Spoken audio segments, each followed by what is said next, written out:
नमस्कार. झोका घे भरारी या पहिल्या मराठी शैक्षणिक ॲपमध्ये मी मिसेस त्रिवेदी आपले स्वागत करते. आज हम 10वीं कक्षा की पहली इकाई में पाठ 1 जो कि पद्य है भारत महिमा, आज हम उसका परिचय लेंगे. आपको पता है, आप जब से आपने पढ़ना शुरू किया तब से हमेशा पहली पोएम या तीसरी या चौथी मातृभूमि के बारे में थी. याद है आपको? 9th स्टैंडर्ड में भी थी, 8th स्टैंडर्ड में भी थी. मातृभूमि का ही वर्णन. क्यों ऐसा? ऐसा इसलिए कि हम कई बार भूल जाते हैं अपनी मातृभूमि के बारे में, नहीं अपने बारे में भी भूल जाते हैं. हमें दूसरों का ख्याल होता है, अपने बारे में कुछ पता नहीं होता. अगर मैं कहूं कि आप अपना जरा देश का वर्णन कीजिए, स्वयं के बारे में, अपने कल्चर के बारे में, अपनी संस्कृति के बारे में बताइए, आप सोच में पड़ जाएंगे. संस्कृति क्या है?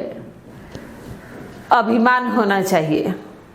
आज की कविता बेहद खूबसूरत कवि जयशंकर प्रसाद ने अपने सुंदर भाव अभिव्यक्त किए हैं. जरा चले भारत महिमा के साथ जयशंकर प्रसाद जी के काव्य के द्वारा मेरे शब्दों में चलते हैं. फिर पहली कुछ लाइनें.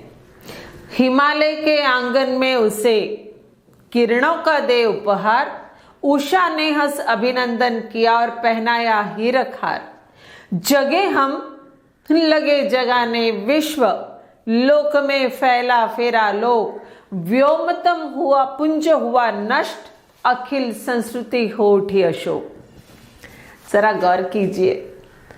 हिमालय, सूरज की सुनहरी किरणें उन हिम शिखरों पर जब पड़ती है तो पूरा सुंदर माहौल जगमगाता है.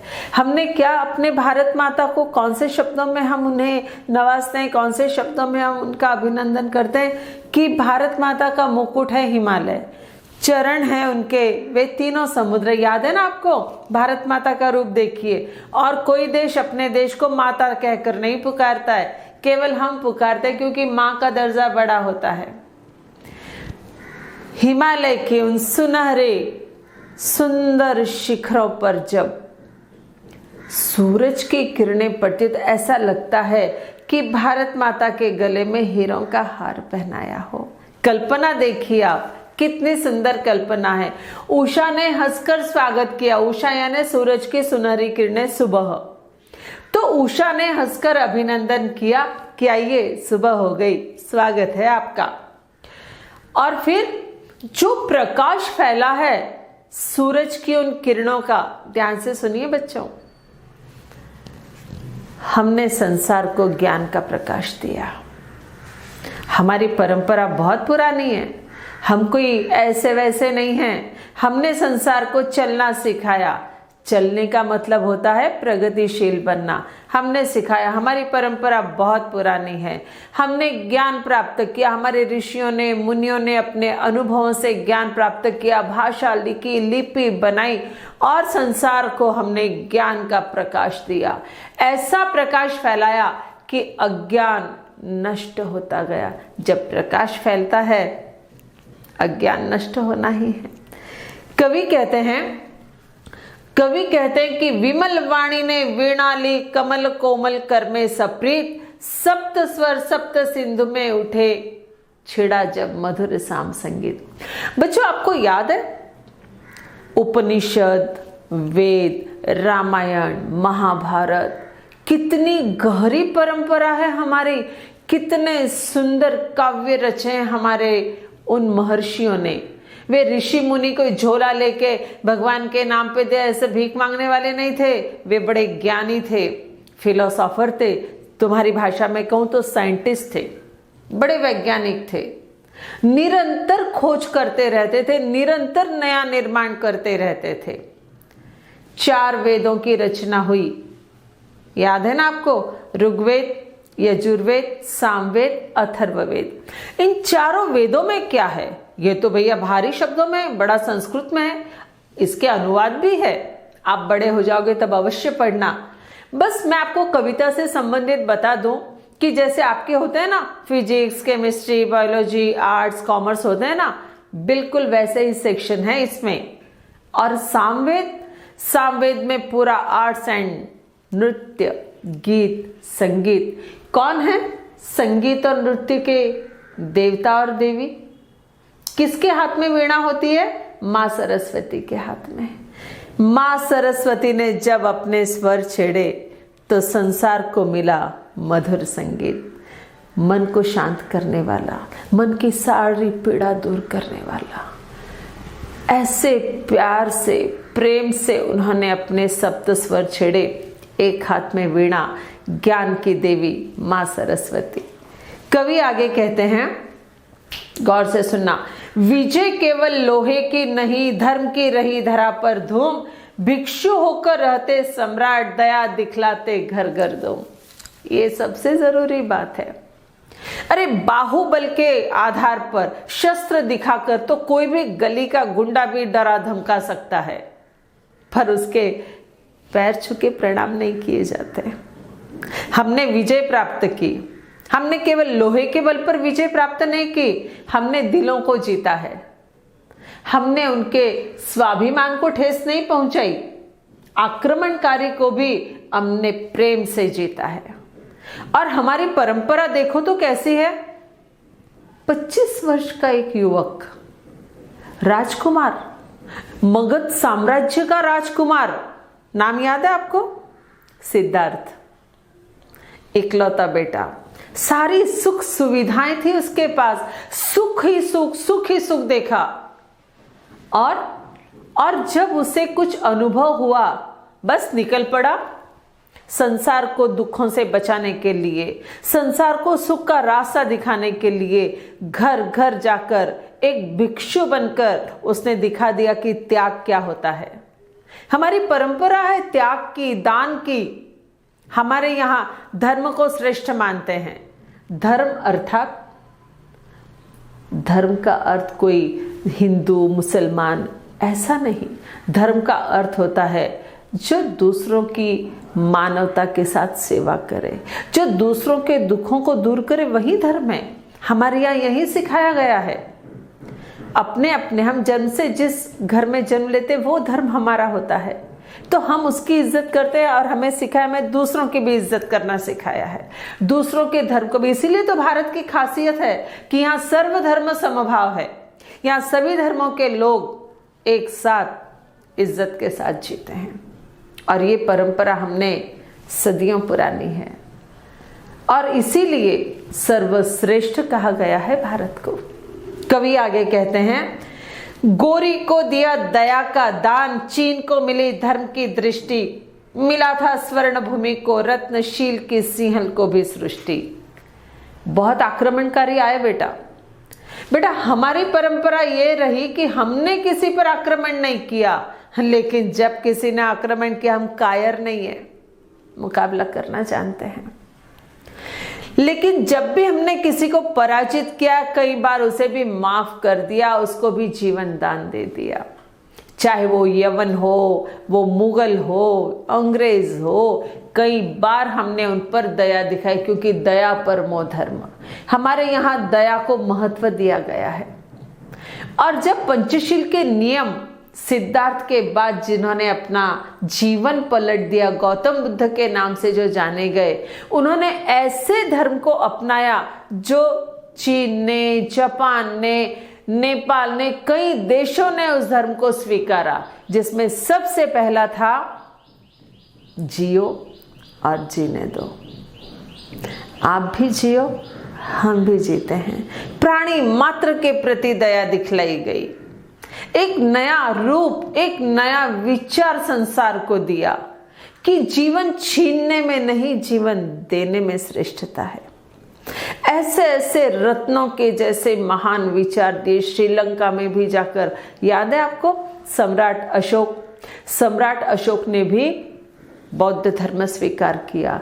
उनका बेटा महेंद्र, उनकी बेटी संघमित्रा, इन्होंने प्रचार प्रसार किया और संपूर्ण शांति का संदेश दिया। भारत की ये महानता रही कि भारत ने सदा ही शांति का संदेश हमेशा से संसार को दिया है। हमारी परंपरा गौरवशाली है, हमारा अतीत श्रेष्ठ है। हाँ ठीक है, कई बार कुछ चीजें हुई, जैसे गुलाम हुए, उसमें भी हमने अहिंसा की बात को हमेशा आगे रखा और अहिंसा के द्वारा हमने जीत हासिल की।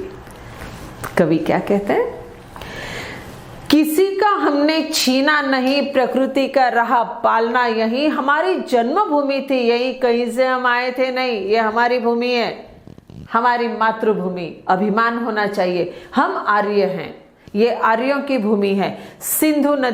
सिंधु नदी के किनारे हम पैदा हुए हैं, पले बढ़े, और नदियों के किनारे हमारा कल्चर बढ़ता गया, हमारी संस्कृति बढ़ती गई, कितना कुछ विशाल बनाया।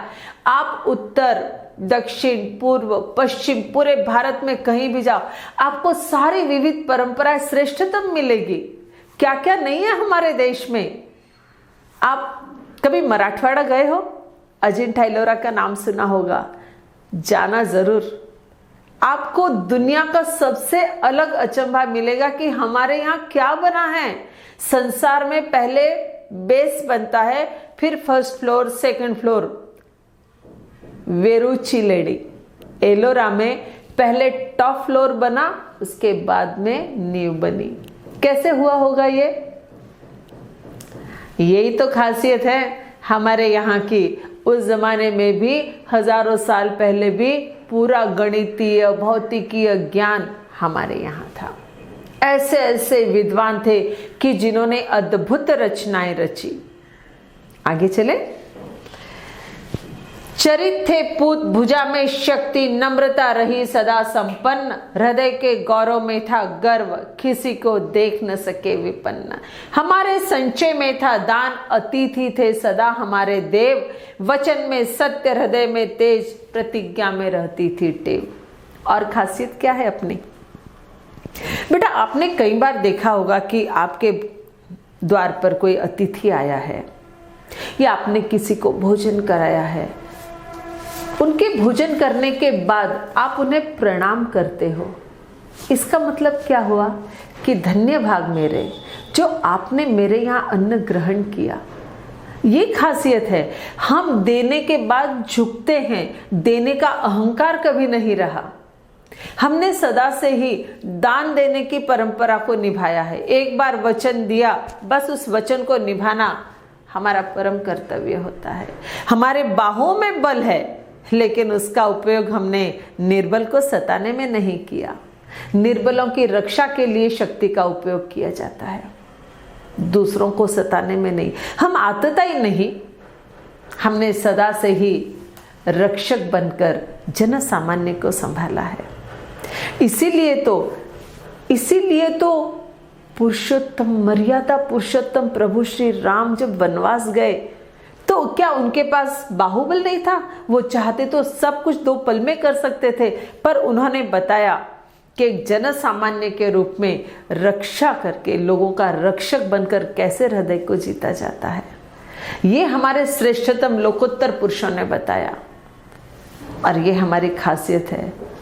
हमें सदा इस पर गर्व होना चाहिए। बेटा, आप दुनिया के किसी भी कोने में जाओ, सदा अभिमान के साथ अपने भारत की महिमा का वर्णन करना है कि हमने संसार को श्रेष्ठतम दिया है, छीना नहीं है। वही है रक्त, वही है देश, वही है साहस, वैसा ज्ञान, वही है शांति, वही है शक्ति, वही हम दिव्य आर्य संतान। जिए तो सदा इसी के लिए, यही अभिमान रहे या हर्ष, निछावर कर दे हम सर्वस्व, हमारा प्यारा भारतवर्ष। वही है, सदियों से, पुरातन काल से वही परंपरा बनी है। वही माता पिता की सेवा करना, वही गुरुजनों की आज्ञा का पालन करना, वही प्रणाम करना, वही अपने देश के प्रति पूरे स्वाभिमान के साथ जीना। मैं कुछ भी करूं तो मेरे देश के लिए हो, यही भावना रखना, यही श्रेष्ठतम कार्य है। सर्वस्व न्यौछावर करने का भाव कहां से आता है? कैसे 21 वर्ष की उम्र में भगत सिंह जैसे हंसते हंसते फांसी पर लटक गए? ये भाव कहां से आता है? ये भाव होता है अपने मातृभूमि से प्रेम करने पर।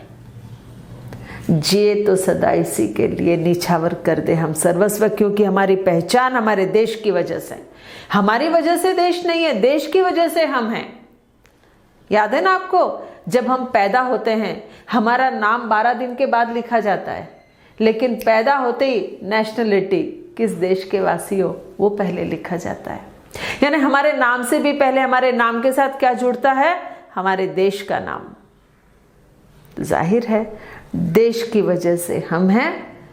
और भारत महिमा का गुणगान कवि जयशंकर प्रसाद ने बड़े सुंदर शब्दों में आपके सामने रखा है।